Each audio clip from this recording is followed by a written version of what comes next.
Doctor আমিরুল ইসলামের মুখ থেকে আপনি জেনে থাকবেন স্যার, যে ডক্টর আমিরুল ইসলাম এরা বলেছেন যে স্বাধীনতার পরে শেখ মুজিবুর রহমানের কাছে তারা আয়োজন করে বসেছিলেন, তারা যুদ্ধ শুরু এবং শেষ পর্যন্ত তারা গল্পটা ওনাকে শোনাবেন। উমুকরা আমাকে আমার নিয়োগ করতে হচ্ছে ছাত্ররা, আর আমরা যারা ছাত্রদের বাবা চাচা ফুফা খালু মা খালা ফুফু এরা সবাই হচ্ছে ভাড়াটিয়া, ছাত্র হচ্ছে মালিক। তাই বাতিলের ক্ষমতা রাখেন, দণ্ড মওকুফের ক্ষমতা রাখেন, সব ক্ষমতা রাখেন। নির্বাহী বিভাগ দণ্ড মওকুফের ক্ষমতা রাখেন, দণ্ড বাতিলের ক্ষমতা রাখেন। ফৌজদারি কার্যবিধির 401 অনুযায়ী দণ্ড বাতিলের বিধান আছে। তো সেই ক্ষেত্রে তারেক রহমানের কথা, তারেক রহমানকে ঝুলিয়ে রাখছেন কেন? আমরা অত্যন্ত স্পষ্টভাবে বলি যে বাংলাদেশের সংবিধানের 7-1 দফা 1 অনুচ্ছেদ 7 দফা 1 অনুযায়ী বাংলাদেশের মালিক জনগণ, আর ইংরেজিতে আছে পাওয়ার বিলংস টু পিপল। আমরা জনগণের ক্ষমতা, জনগণের মালিকানা জনগণের কাছে ফিরিয়ে দিতে চাই। Interim government, it is not tested by election. এটা প্রতিনিধিত্বশীল কোন সরকার না। এইটার যে প্রতিদিন যে এটার যে জনসমর্থনের ভিত্তি আছে, এটা ভাসমান, এটা প্রতিদিন বেরোমিটার উঠানামা করে।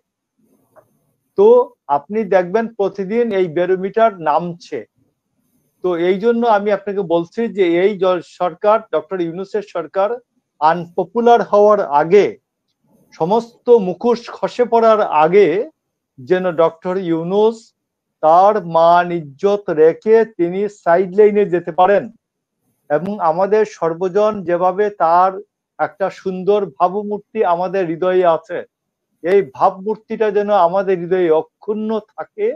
এই জন্য আমরা বলছি ডক্টর ইউনূসকে দ্রুত একটা নির্বাচন দিয়ে আপনি আপনার জায়গায় যান।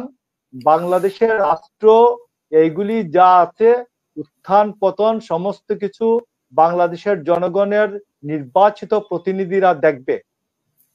1 নাম্বার 2 হচ্ছে আমাদের খুব দুর্ভাগ্য, আমি আপনাকে বলি, ডক্টর কলিমুল্লাহ স্যারকে আমি সাক্ষী রেখে বলতে চাই, ডক্টর আমাদের দুর্ভাগ্যটা হচ্ছে স্বাধীনতা যুদ্ধ সময় আমাদের প্রধান নেতা শেখ মুজিবুর রহমান ওইখানে বাংলাদেশে ছিলেন না, যার কারণে ডক্টর আমিরুল ইসলামের মুখ থেকে আপনি জেনে থাকবেন স্যার, যে ডক্টর আমিরুল ইসলাম এরা বলেছেন যে স্বাধীনতার পরে শেখ মুজিবুর রহমানের কাছে তারা আয়োজন করে বসেছিলেন, তারা যুদ্ধ শুরু এবং শেষ পর্যন্ত তারা গল্পটা ওনাকে শোনাবেন।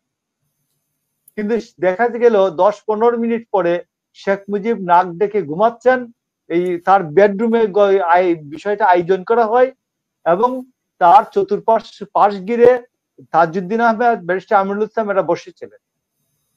তো দেখা গেল 15 মিনিট পরে শেখ মুজিব নাক ডেকে ঘুমাচ্ছেন, তখন তারা সেখান থেকে উঠে চলে আসেন, এবং আমিরুল ইসলাম সেদিন উনি ওনার ভাষণ জবানি মতে যে তিনি সিদ্ধান্ত নেন যে তিনি রাজনীতি করবেন।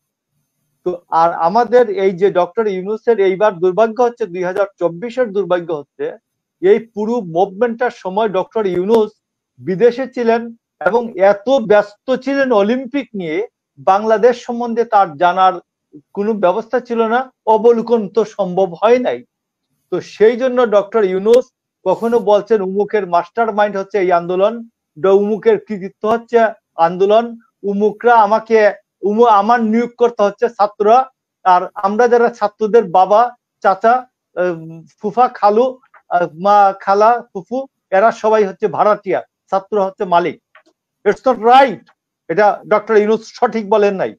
আর বিপ্লব টিপ্লব বাংলাদেশে ওইসব স্বপ্ন আমেরিকানরা বা পৃথিবীর কোথাও বিপ্লব টিপ্লব করায় না।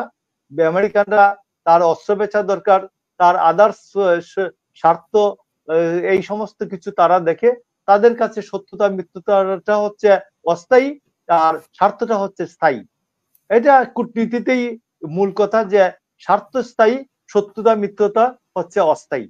আপনি জাপান বলেন, আদার্স বলেন, সমাজ ক্ষেত্রেই তাই হয়েছে। তো সেই জন্য আমি আজকে বলছি যে বাংলাদেশে এই যে এই ডক্টর ইউনূস উনি 8 তারিখে বিপ্লবী সরকার করেন নাই, কারণ আমেরিকা বিপ্লব শব্দটি পছন্দ করেন, আমেরিকা বিপ্লব শব্দটি পছন্দ করে। আপনি যদি বলেন বিপ্লবী নেতা উমুক, তাইলে আমেরিকা এটা পছন্দ করে না। তো এই জন্য এই বিপ্লব টিপ্লব এগুলি সব সমাজতান্ত্রিকদের দুনিয়ায় চলে। তো আমি আপনাকে বলছি, বাংলাদেশে দ্রুত, বাংলাদেশের বাজার ব্যবস্থা কন্ট্রোল হয় নাই, বাজার বিপণন কন্ট্রোল হয় নাই, বাংলাদেশে আর্থিক খাত এখনো কন্ট্রোলে আসে নাই, বাংলাদেশে মানুষের চাকরি বাকরির কোনো এখন ব্যবস্থা হয় নাই, বাংলাদেশে এখনো ক্যাপিটাল মেশিনারিজের আমদানি এখনো বাড়ে নাই। তো এইসব ক্ষেত্রে আমি আপনাকে বলছি যে বাংলাদেশে যে আমরা জেল টেল খাটি, তো আমরা জেল টেল খেটে অভ্যস্ত, আমরা মানুষের গালি খেয়ে অভ্যস্ত, মানুষের প্রশংসা পেয়ে অভ্যস্ত। ডক্টর ইউনূস এই গালি খেলে, উনি গালি যেদিন থেকে শুনবেন এদিন থেকে উনি হার্ট ফেল করবেন, উনি আহত হবেন। এই আহত হওয়ার আগে উনাকে বলছি আপনি সাইড লাইনে সরে যান রাজনীতি মতো। এবং আমি আপনাকে বলি আজকে ডক্টর, আপনি যদি বলেন যে শেখ হাসিনা রেজিম যা করেছে, সে বিচার বিভাগকে কুক্ষিগত করেছিল, পুলিশকে কুক্ষিগত করেছিল, তাহলে তারেক রহমানের মামলা বাতিল, রায় বাতিল হবে না কেন?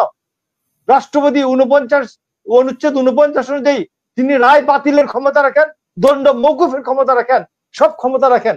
নির্বাহী বিভাগ দণ্ড মওকুফের ক্ষমতা রাখেন, দণ্ড বাতিলের ক্ষমতা রাখেন। ফৌজদারি কার্যবিধির 401 অনুযায়ী দণ্ড বাতিলের বিধান আছে। তো সেই ক্ষেত্রে তারেক রহমানকে ঝুলিয়ে রাখছেন কেন? বিএনপি কে মনে করেন যে জামাত এখানে শক্তিশালী, বিএনপি কি বলে দুর্বল, বিএনপি কি বলে, বিএনপি যদি সমর্থন উড্র করে নেয়, কোন জেলার থেকে থানার ইউনিয়ন পর্যন্ত এই সরকার কোনো অস্তিত্ব থাকবে না। বিএনপির সমর্থনের উপর জেলা শহর থেকে, থানা শহর থেকে 20 কিলোমিটার দূরে যে ইউনিয়ন আছে, সেই ইউনিয়ন পর্যন্ত সরকারের অস্তিত্ব আছে। তো আমি আপনাকে বলছি দ্রুত এই সরকারের বোধোদয় হবে, তারেক রহমানের সকল মামলা রায় বাতিল করবেন, দণ্ড উঠাবেন, উঠিয়ে তারেক রহমানকে স্বদেশে ফিরিয়ে আনার, স্বদেশ প্রত্যাবর্তনের সঠিক ব্যবস্থা করে দেবেন। আর নইলে বাংলাদেশের কর্মীরা মির্জা ফখরুল ইসলাম আলমগীরের মুখের দিকে তাকিয়ে থাকবে না, বাংলাদেশের কর্মীরা নিজেদের সিদ্ধান্ত নেবে। দেখবো ওই তত্ত্বাবধায়ক সরকারকে জামাত কতটুকু সমর্থন দিয়ে রাখতে পারে। ইউনিয়ন লেভেলে দিলে কি বলে, ধাওয়া দিলে জামাত 5 মিনিট দাঁড়ানোর ক্ষমতা রাখে। ঢাকা শহরে আরবান এরিয়াতে কিছু লোক নিয়ে জামাত দাঁড়াতে পারে। বাংলাদেশের অবস্থা অন্যরকম। বাংলাদেশের অবস্থা, এই অন্তর্বর্তীকালীন সরকারের কোনো জনভিত্তি নাই। এই জন্য জনভিত্তি হচ্ছে ভাসমান, জনভিত্তি হচ্ছে বিএনপি, জনভিত্তি হচ্ছে সকলের ঐক্যমত। এইটা হচ্ছে এই সরকারের জনভিত্তি।